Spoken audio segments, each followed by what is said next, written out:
Selamat pagi, salam sejahtera untuk kita semua. Nama saya Veronica SAG, Guru Pendidikan Agama Katolik dan Budi Pekerti di SMA Negeri 1 Bengkayang, Kabupaten Bengkayang, Provinsi Kalimantan Barat. Saat ini saya adalah mahasiswa PPG dalam jabatan tahun 2023 di STPK Santo Fransiskus Asisi Semarang. NIM 23208216. Kali ini saya akan menampilkan video pembelajaran PPL modul ajar yang kedua. Selamat menyaksikan.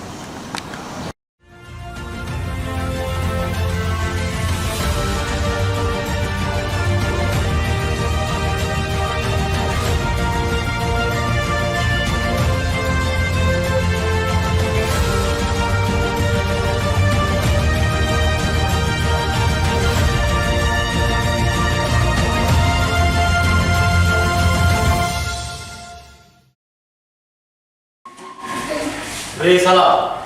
Selamat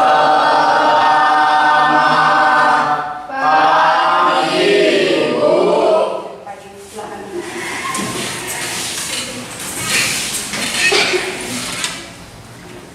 Selamat berjumpa kembali hari ini ya. Sehat semua? Sehat. Sudah makan? Sudah. Apa kabarnya hari ini?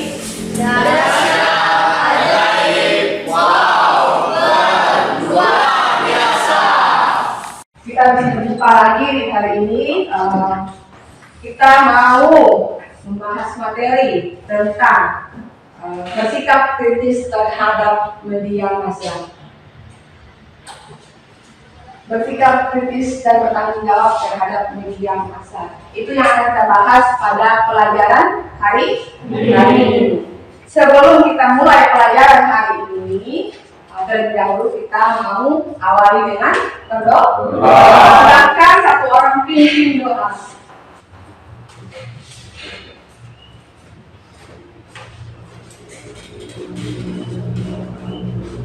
Baiklah, mari kita berdoa. Sebelum kita berdoa, mari kita mengangkat tanda kebenaran kita. Nama Bapa dan Putra dan Roh Kudus. Amin. Ya Tuhan, pada pagi hari ini kami akan melaksanakan kegiatan belajar ya Tuhan. Semoga Engkau berkenan membimbing kami agar kegiatan belajar pada pagi hari ini dapat berjalan dengan lancar ya Tuhan. Hanya ini doa hamba-Mu dengan pertolongan Putra Yesus Kristus yang hidup dan berkuasa ini dan sepanjang segala abad. Amin. Bapa, Putra, dan Roh Kudus. Amin. Terima kasih ya Nathan. Ya Bu. Sebelum kita lanjut ke materi hari ini, Ibu mau ajak kalian dulu.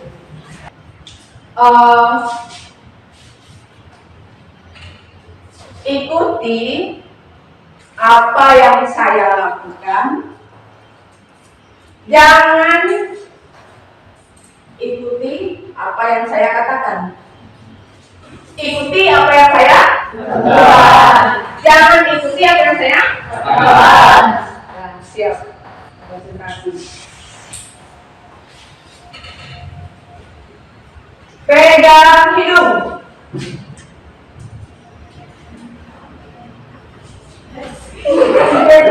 Sampai konsen. Pegang mata.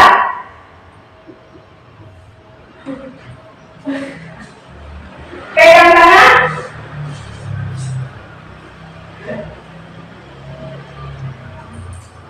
Pegang hidung.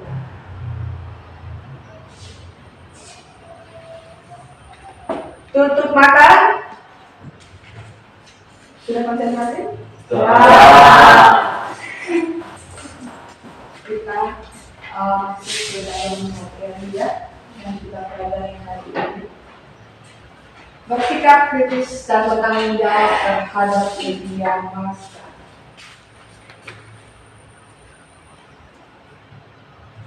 Tujuan pembelajaran hari ini yang mau dicapai, peserta didik mampu memahami makna bersikap kritis dan bersikap yang tepat dalam memanfaatkan media massa, menyebutkan fungsi, peran, jenis maupun dampak dari media massa, serta mampu merumuskan pandangan gereja tentang media massa berdasarkan ajaran gereja dan kitab suci, serta mampu mengungkapkan rasa syukur atas kemampuan bersikap kritis terhadap media massa. Itu tujuan pembelajaran yang mau dicapai.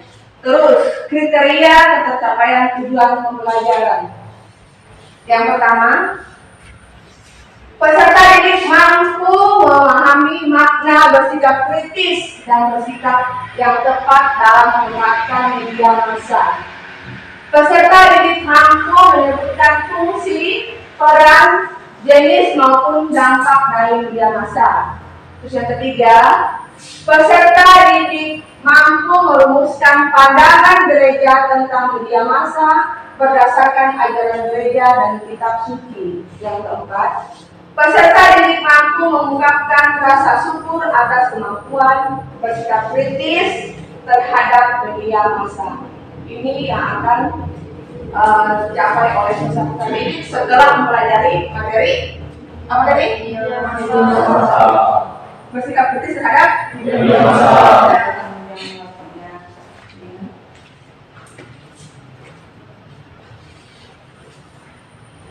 Pertanyaan selanjutnya, apakah media massa itu dan apakah fungsinya? Nathanael, apakah media massa itu dan apakah fungsinya?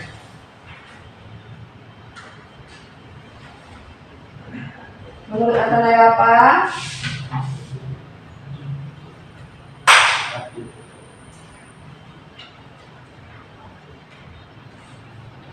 Silakan. Atau ada yang lain? Apakah media massa itu? Ayo, ya silakan nanti.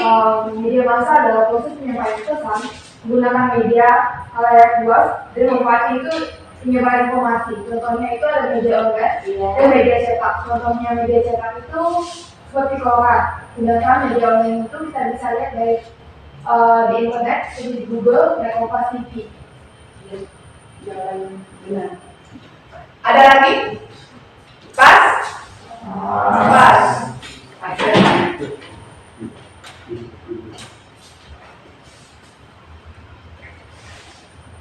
Kita masuk ke kegiatan inti. Proses pembelajaran yang akan kita laksanakan hari ini ya. Yang pertama apa di situ? Yang kedua, yang ketiga, keempat, diskusi kelompok, yang kelima, presentasi, yang keenam, mendalami ajaran gereja dan kitab suci, yang ketujuh, mendalami materi pelajaran. Yang akan kita laksanakan dalam proses pembelajaran hari ini ya. Silakan masuk ke dalam kelompok terlebih dahulu.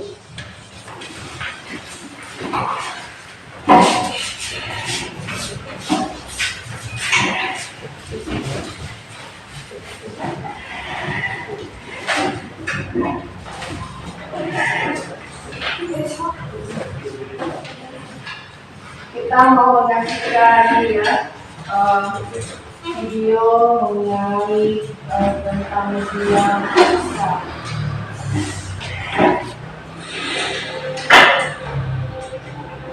Etika bersosial media. Indonesia adalah salah satu negara dengan jumlah pengguna sosial media terbanyak di dunia. Dan remaja usia sekolah termasuk di dalamnya. Rata-rata mereka menghabiskan waktu lebih dari 3 jam untuk mengakses sosial media dalam sehari. Batas pemakaian tersebut melebihi dari batas maksimal yang disarankan, yaitu 2 jam. Pengaruh buruk dari konsumsi sosial media yang terlalu lama adalah kurangnya waktu tidur.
Tadi kan sudah menyimak ya apa yang disampaikan dari video tadi.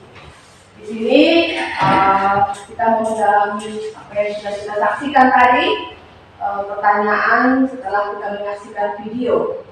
Bagaimana pendapatmu setelah menyaksikan video tersebut? Setelah kalian menyaksikan video tersebut, pendapat kalian?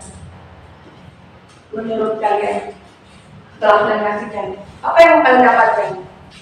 Yes.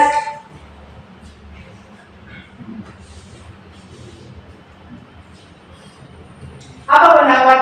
Bagaimana pendapatmu setelah menyaksikan video tersebut? Menurut pendapat saya, kita selaku pengguna media massa harusnya lebih bijak dalam menggunakan media massa. Harusnya dapat mengambil nilai-nilai positif dari media massa itu. Kita harus menghindari sisi negatifnya seperti berkomentar yang buruk atau memposting hal-hal yang buruk. Nah, jadi kita itu harus menggunakan media massa dengan nilai-nilai positif dan bijak. Apa yang dapat kamu lakukan dengan adanya dampak negatif dan positif dari media massa? Virginia, apa yang dapat kamu lakukan dengan adanya dampak negatif dan positif dari media massa? Silakan. Yang akan kamu lakukan dampak negatifnya.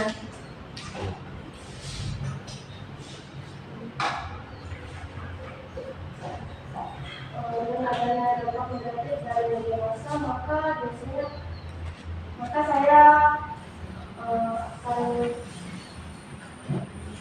lebih mengarahkan menggunakan media massa ini lebih ke pengembangan yang positif. Ya. Terus yang positifnya? Yang dapat saya lakukan jika adanya dampak positif dari media massa ini, maka saya lebih berhati akan menerima informasi dan maka dengan mudah menerima informasi.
Ke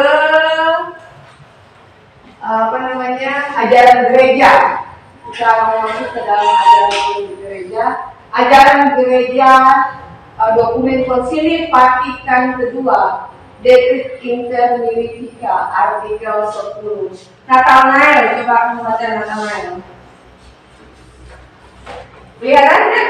Kelihatan, Bu. Ya, silakan. Hendaknya para penerima, terutama di kalangan kaum muda, berusaha supaya dalam memakai upaya-upaya komunikasi sosial, mereka belajar mengendalikan diri dan menjaga ketertiban. Kecuali itu, hendaklah mereka berusaha memahami secara lebih mendalam apa yang mereka lihat, dengar, dan baca. Hendaklah itu mereka percakapkan dengan para pendidik dan para ahli, dan dengan demikian mereka belajar memberi penilaian yang saksama. Sedangkan para orang tua hendaknya menyadari sebagai kewajiban mereka menjaga dengan sungguh-sungguh supaya tayangan-tayangan, terbitan-terbitan, tercetak dan lain sebagainya yang bertentangan dengan iman serta tata susila jangan sampai memasuki ambang pinta rumah tangga, dan jangan sampai anak-anak menjumpainya di luar lingkup keluarga. Iya. ini sudah ada di dalam ajaran gereja. Bagaimana kita menggunakan media massa. Jangan ada istilahnya media massa yang mempermudah kita, tapi salah gunakan. Banyak tidak orang menyalahgunakannya? Ya. Termasuk siapa? Termasuk diri sendiri atau kita sendiri. Banyak sekali ya di situ salah gunakan. Seperti istilahnya kalian katakan seharusnya kalian menyampaikan berita baik, kabar baik, tapi ada kalian kirim berita yang tidak membuat orang apa? Membuat orang apa? Bisa membuat orang apa? Sedih bisa ya kan? Ketakutan dia karena akibat berita yang tidak pasti.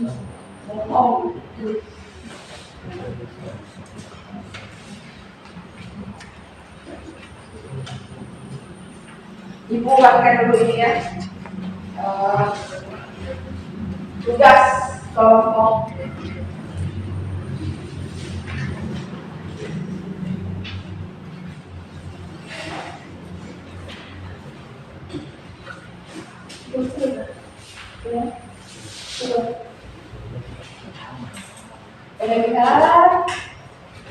Lihat yang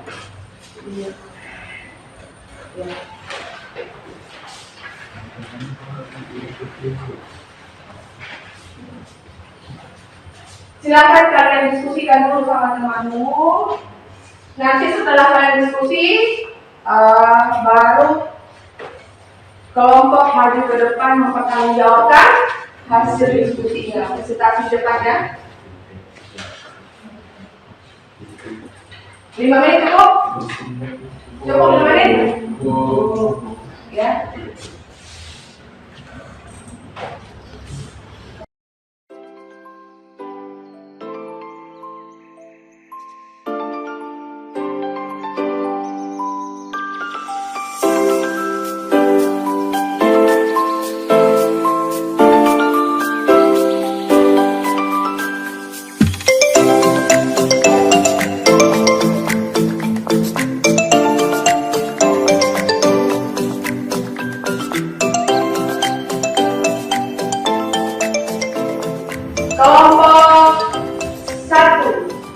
Kelompok satu sudah siap. Silahkan kelompok satu. Mana kelompok satu? Ya, silahkan. Silahkan kelompok satu.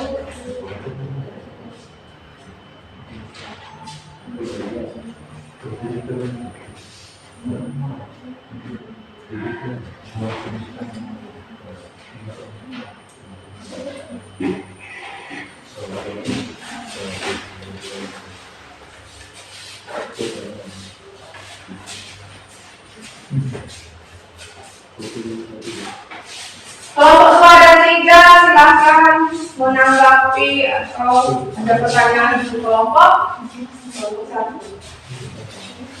Selamat pagi semuanya. Pagi.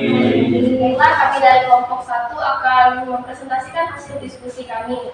Perkenalkan, nama saya Virginia Reski. Kenalkan, nama saya Arya Wardani.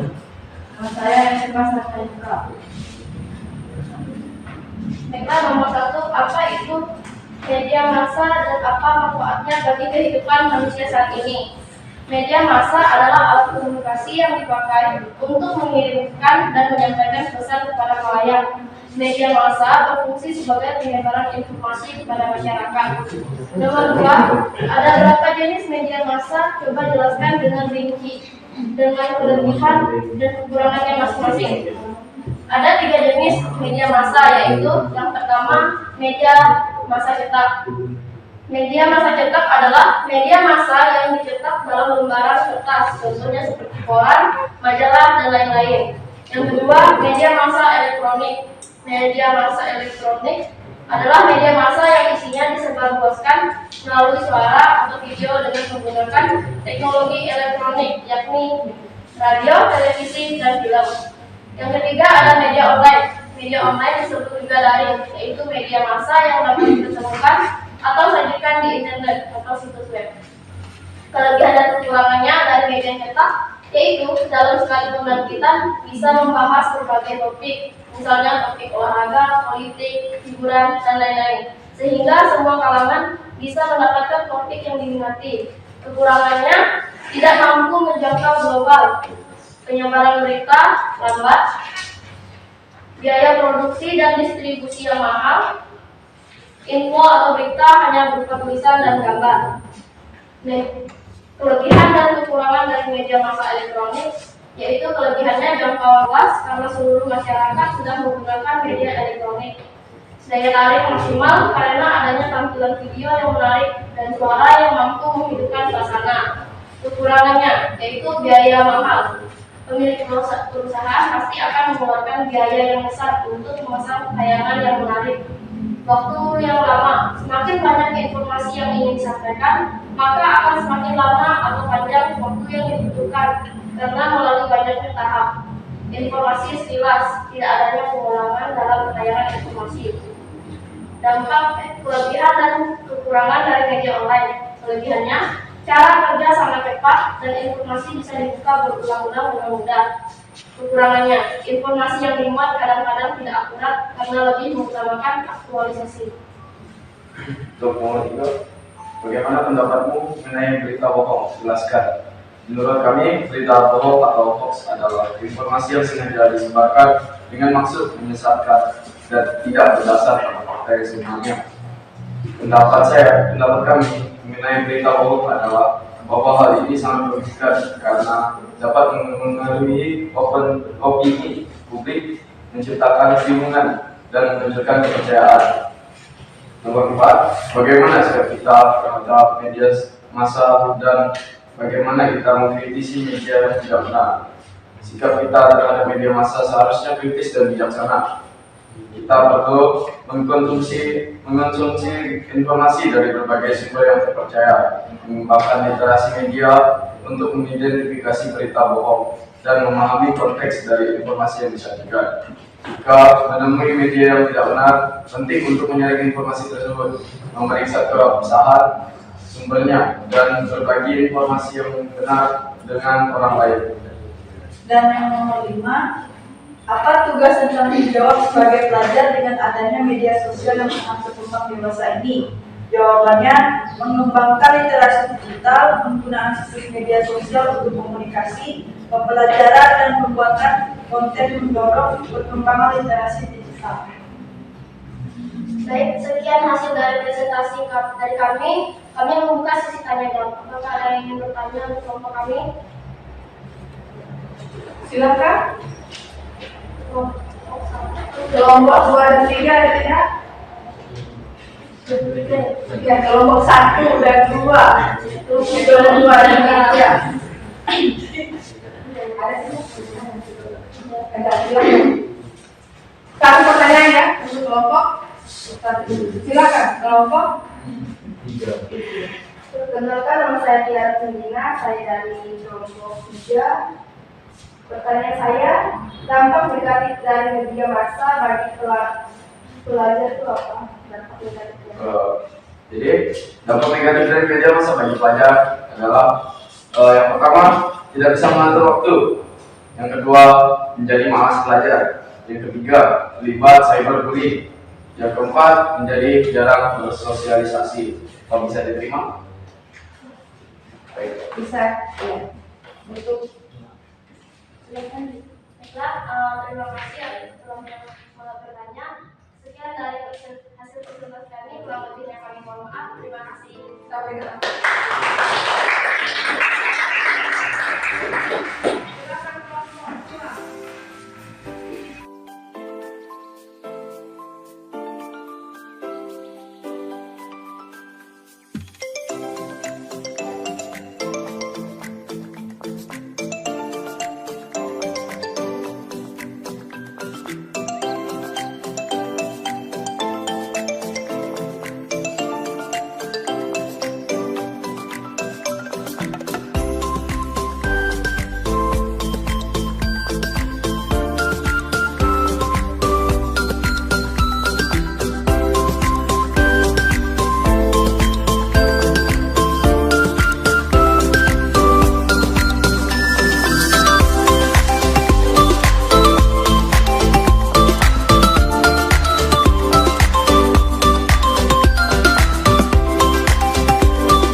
Ibu sudah kirim di Google Classroom. Silakan kalian buka, kalian lihat di situ ada soal, silakan kalian kerjakan. Jika sudah selesai, langsung kalian kirim ya.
Virginia 100, Yosefa 100.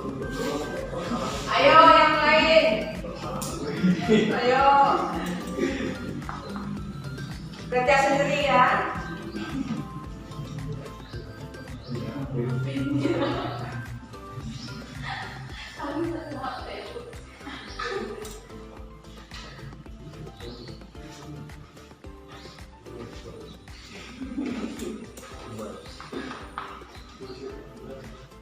Yang lainnya, waktu nanti sudah habis. Waktu pengerjaan. Bagaimana? Tiara. Ya Tiara kan ya? Tiara Jonathan. Iya. 100. Ayo Yogi, Yas, Yogi. Jawab Francisco, ya Francisco.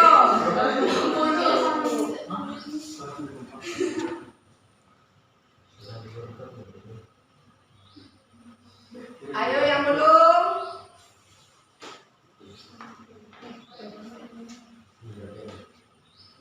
Roy, udah berapa nih? 60.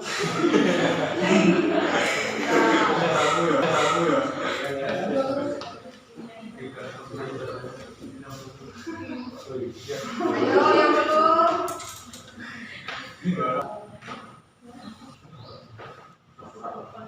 Flora, berapa?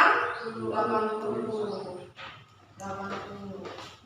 Habis, Pak? 80 ya. Tapi ada berapa orang tadi yang dapat 100? 5 orang. Yang 62. Yang 81. Yang lainnya? Waktunya sudah habis. Ya.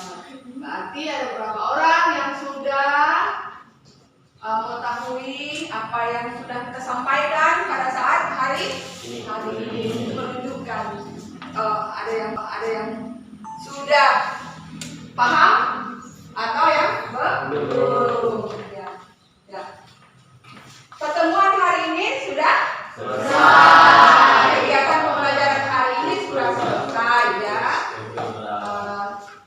Kita lanjut ke pertemuan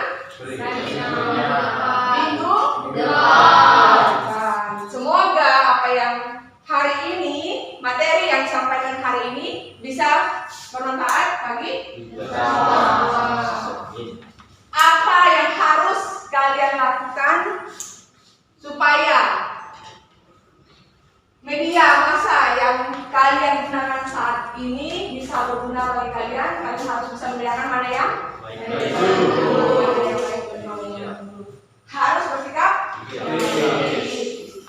Kita tutup dengan doa. Siapa yang berdoa? Doa penutup.